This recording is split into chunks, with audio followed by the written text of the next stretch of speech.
fuse ने ऊपर put पा लेता या था ना उड़ा ठीक है ले लो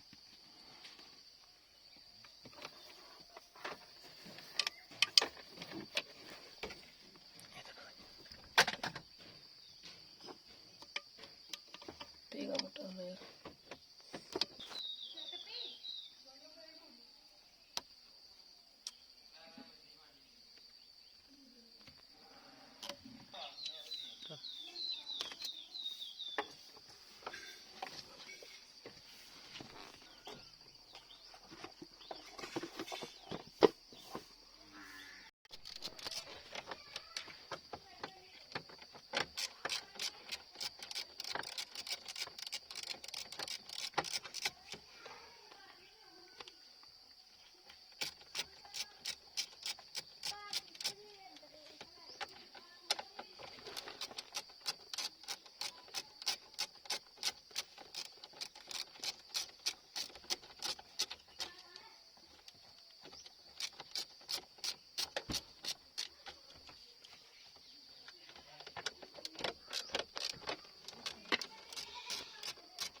ये डाइट वाली है नहीं दुई है डिम चले फिर उगर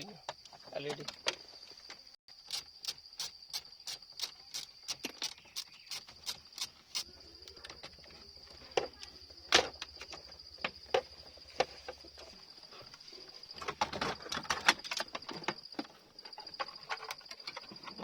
खिचला तो बस इधर रख ले तेरी बारी नहीं तू जाड़ो नहीं है ब्लोर को इधर गए अपना कान ये कान का फ्यूज वे तो से नहर मान लो देख ले कितना अच्छा गैस का देख बुरा हाल है ये का हां बॉडी करने लगी जली गया है मैडे रा पूरा ਉਹ ਇੱਥੇ ਕੁੜੀ ਹੈਗਾ ਪੂਰੀ ਤਾਰ ਹੈੜੀ ਐਂਟੀਨੇ ਵੀ ਲੱਗੇ ਐਂਟੀਨੇ ਤਾਰ ਵੀ ਥੂਗੇ ਦਿੰਦੀਆਂ ਐਂਟੀਨਾ ਉਥਰ ਰਹਾ ਥਾ ਇਹ ਉਹਨਾਂ ਨੇ ਲੱਗੇ ਸਾਰਾ ਇਹ ਮਾਈਕ ਦੀ ਤਾਰ ਕੱਢਣਾ ਮਾਈਕ ਗੋਲੀ ਮਾਰ ਮਾਈਕ ਇਹ ਕੁਲੀ ਜੋ ਵੀ ਇੱਥੇ ਲੱਭੇ ਨਾ ਜੋੜਾ ਹੈ ਦੇਖੋ ਭਲਾ ਆਹ